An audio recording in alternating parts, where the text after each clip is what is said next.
السلام علیکم۔ آپ دیکھ رہے ہیں اپنا ٹی وی نیو یارک اور سن رہے ہیں اپنا ریڈیو نیو یارک،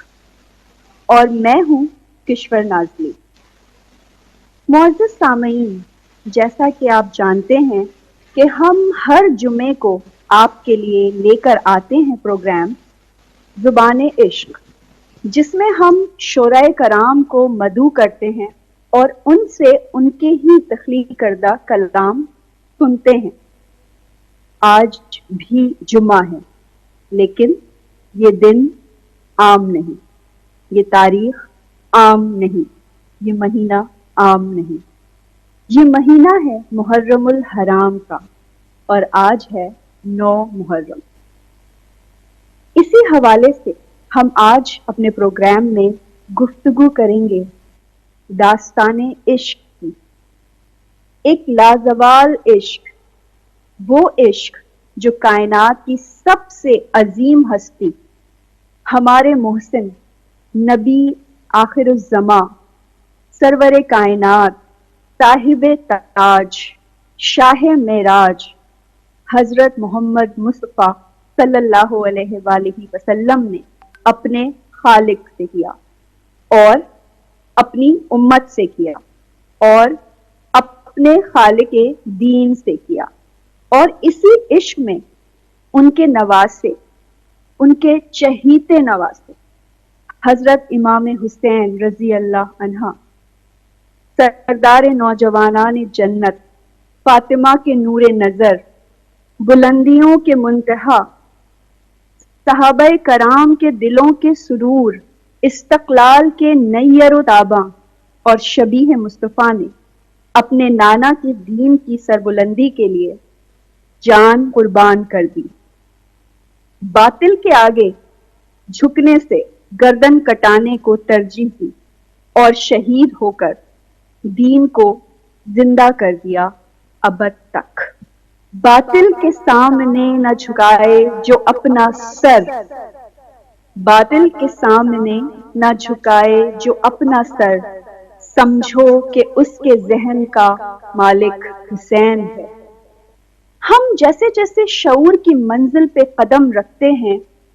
بحیثیت مسلمان، بحیثیت امتی، اور بحیثیت حسینی، اس شعر کی اصطلاح جو کہ ہم بچپن سے سنتے آئے ہیں، جو میں ابھی آپ کی گوش گزار کروں گی، اس شعر کی اصطلاح روز روشن کی طرح عیاں ہو جاتی ہے۔ وہ شعر جو ہم سب بچپن سے پڑھتے آئے ہیں کہ قتل حسین اصل میں مرگ یزید ہے، اسلام زندہ ہوتا ہے ہر کربلا کے بعد۔ جی ہاں، دین اسلام قربانی کا ہی نام ہے۔ اس کے سال کی ابتدا اور انتہا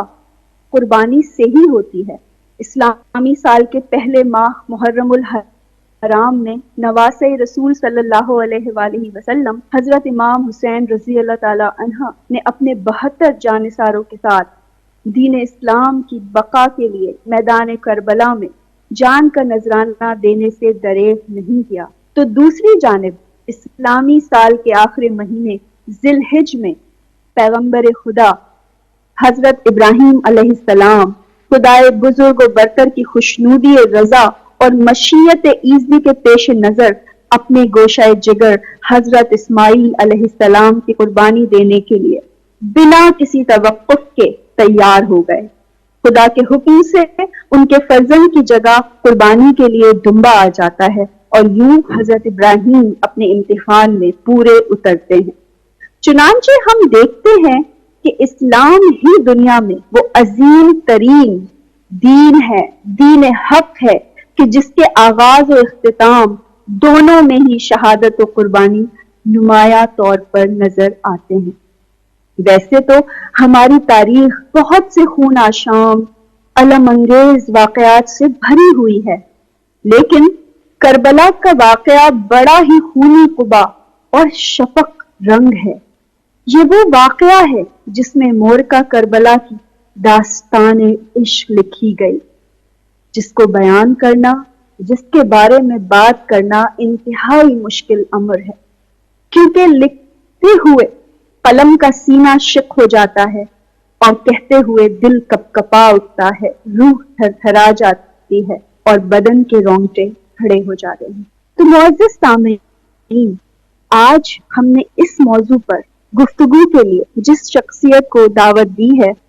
وہ بظاہر کسی بھی مخصوص فرقے کی نمائندگی نہیں کرتے اور نہ ہی اپنے نام کے ساتھ کوئی منفرد سابقہ یا لاحقہ رکھتے ہیں اور نہ ہی ایک خاص ممتاز پوشاک زیب تن کرتے ہیں۔ یہ ہمارے اور آپ کی طرح اس دین کو سمجھنے کی کوشش کرتے ہیں۔ دوستو، ہمارے یہاں ایک نظریہ بن گیا ہے کہ مذہب کی گفتگو کچھ مخصوص طبقوں تک مقید ہو کر رہ گئی ہے اور ہم نے اپنے لیے ان موضوعات کو شجر ممنوعہ بنا لیا ہے، جبکہ اصل میں ہونا تو یہ چاہیے کہ ہر بندے کو انفرادی طور پر ہم سب کو ان واقعات کو سمجھنا چاہیے، ذکر کرنا چاہیے، تاکہ ہم ان کو اپنی روزمرہ کی معاملات میں شامل کر سکیں اور اپنے طور پر تجزیہ کر سکیں۔ اور میں ایز اے ٹیچر یہ سمجھتی ہوں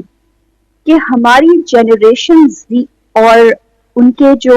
افکار ہیں اس میں جو گیپ ہے وہ کانٹیکسچول گیپ آ گیا ہے۔ ہم نے کچھ مخصوص لوگوں کو ذمہ داری دے دی ہے کہ وہی سمجھائیں گے، لیکن جب تک اسپیکر آڈینس کے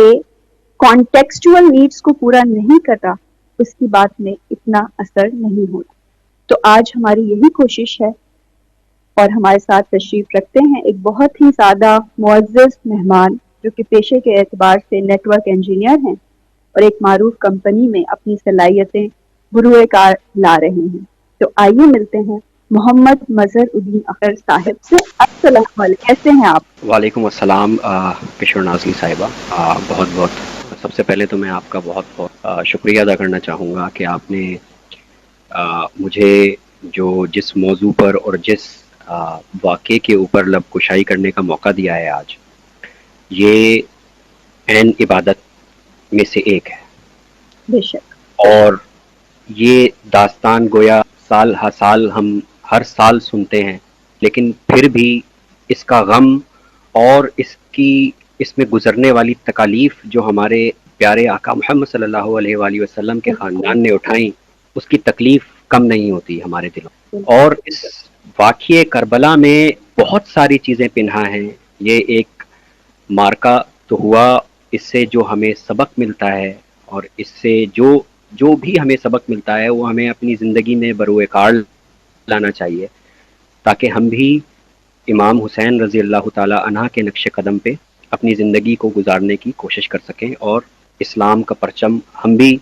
بلند کرنے کی پوری کوشش کر سکیں۔ تو میں بہت شکر گزار ہوں آپ کا کہ آپ نے مجھے اس نیک کام میں شریک کیا۔ جی، میں اور میری ٹیم بھی ہم تہہ دل سے آپ کے مشکور ہیں، اور ہماری جو کاوش یہی ہے کہ ہم اپنے جیسے لوگوں سے بھی دین کو سمجھیں اور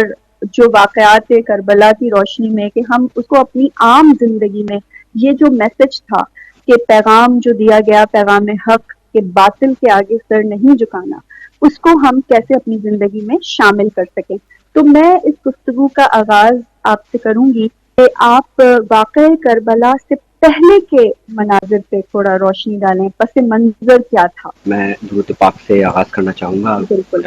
ان سارے واقعات اور حالات کا، اور یہ درود اہل بیت ہے، بالکل اور یہ ساری داستان ہی اہل بیت سے متعلق ہے۔ بالکل تو اللہم صلی علی سیدنا و مولانا محمد و علی آل سیدنا و سیدنا علی و سیدنا فاطمہ و سیدنا زینب و سیدنا حسن و سیدنا حسین و علی آلہ و اصحابہ و بارک وسلم صلی اللہ علیہ وآلہ وسلم۔ کربلا بظاہر جو وقوع پذیر ہوئی وہ تو سن 61 ہجری میں ہوئی، اور 10 محرم الحرام کو اس کا امام حسین کی شہادت پہ اختتام ہوتا ہے، لیکن اس کی ابتدا سن 61 ہجری میں نہیں ہوئی۔ یہ بہت سارے حالات اور واقعات کی کڑی تھی جو عین نمودار ہوئی 61 ہجری میں۔ اس کربلا کے واقعے کے جو پیچھے پوری منصوبہ بندی تھی وہ ہم سب جانتے ہیں کہ یزید ملعون کی منصوبہ بندی تھی، اور وہ دنیاوی اقتدار کی ہوس میں اتنا بھوکا اور اتنا اندھا ہو چکا تھا کہ اسے وہ کن ہستیوں کے ساتھ